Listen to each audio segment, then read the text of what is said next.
दोस्तों, अगर आप अभी फ्लाइट रेडार की वेबसाइट खोलकर देखेंगे तो आपको पूरी दुनिया आसमान में तैरती हुई दिखेगी। हर वक्त हवा में तकरीबन 10,000 से ज्यादा प्लेन्स उड़ रहे होते हैं। लेकिन अगर आप अपनी नज़र थोड़ा एशिया की तरफ घुमाएं, खासकर इंडिया और चाइना के बीच के इस इलाके पर, तो यहाँ आपको एक ब्लैक होल दिखेगा। ये विशाल इलाका है तिब्बत और हिमालयस का।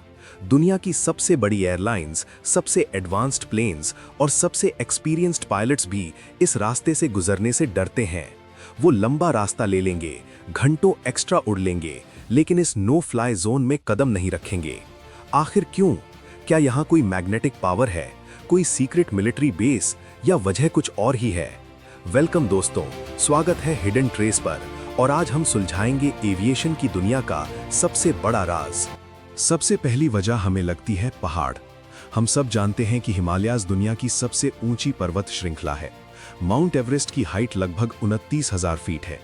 अब आप सोचेंगे, एक नॉर्मल कमर्शियल प्लेन तो 35,000 फीट पर उड़ता है, तो प्रॉब्लम क्या है?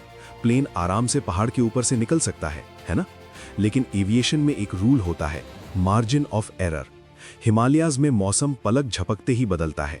वहां माउंटेन वेव्स नाम की हवा चलती है जो किसी भी प्लेन को हजारों फीट नीचे पटक सकती है। अगर प्लेन को टर्बुलेंस की वजह से नीचे आना पड़ा तो नीचे जमीन नहीं बल्कि पत्थर की दीवार खड़ी है। पायलट के पास गलती करने की कोई गुंजाइश नहीं है। लेकिन दोस्तों, इंसान ने इन पहाड़ों को चुनौती देने की कोशिश पहले की थी और उसका अंजाम बहुत बुरा हुआ था। बात है वर्ल्ड वॉर 2 की। जापान ने चाइना के सारे समुद्री रास्ते ब्लॉक कर दिए थे। एलाइड फोर्सेस के पास चाइना तक हथियार और खाना पहुंचाने का सिर्फ एक ही रास्ता बचा था, हिमालय के ऊपर से उड़कर जाना।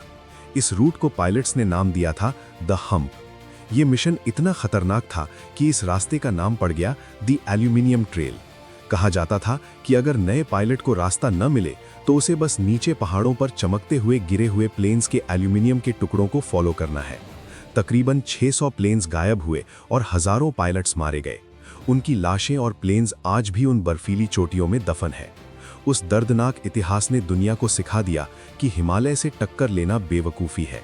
पर चलिए मानते हैं कि आज टेक्नोलॉजी बेहतर है, लेकिन एक चीज़ है जिसे टेक्नोलॉजी भी नहीं हरा सकती, वो है ऑक्सीजन।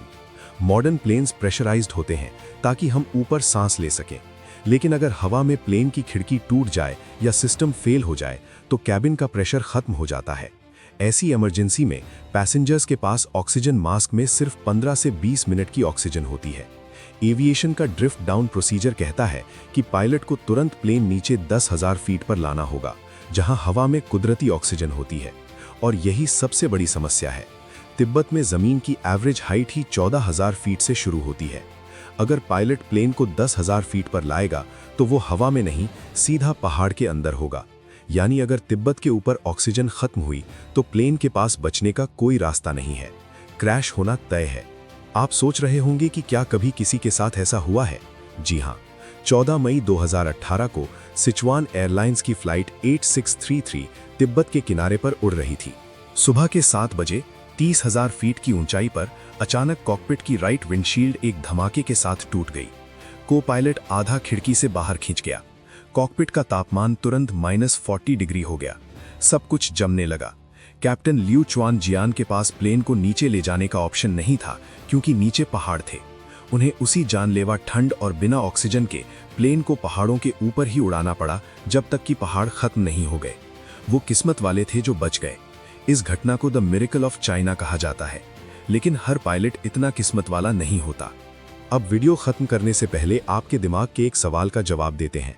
आपने न्यूज़ में देखा होगा कि इंडियन एयरफोर्स और चाइनीज़ एयरफोर्स के फाइटर जेट्स तो वहां रोज उड़ते हैं, तो उन्हें डर क्यों नहीं लगता? फर्क है मशीन और मिशन का। एक पैसेंजर प्लेन में 200 आम लोग होते हैं, बच्चे और बुजुर्ग होते हैं, लेकिन फाइटर जेट्स जैसे सुखोई 30 या राफेल जंग के लिए बने हैं। फाइटर पायलट्स के पास स्पेशल कंप्रेस्ड ऑक्सीजन सिलेंडर्स होते हैं जो घंटों चलते हैं। उनके पास इजेक्शन सीट्स होती हैं। अगर कुछ गड़बड़ हुई तो वो बटन दबाकर प्लेन से बाहर कूद सकते हैं, और उनके इंजन्स में इतनी ताकत होती है कि वो तेज हवाओं को चीर कर निकल सकते हैं।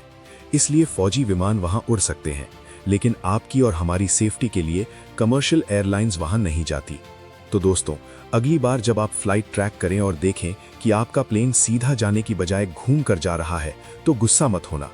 एयरलाइन बस ये इंश्योर कर रही है कि अगर कुछ गलत हो तो आपके पास जिंदा बचने का रास्ता हो, क्योंकि एविएशन में कहा जाता है it is better to be on the ground wishing you were in the air than in the air wishing you were on the ground.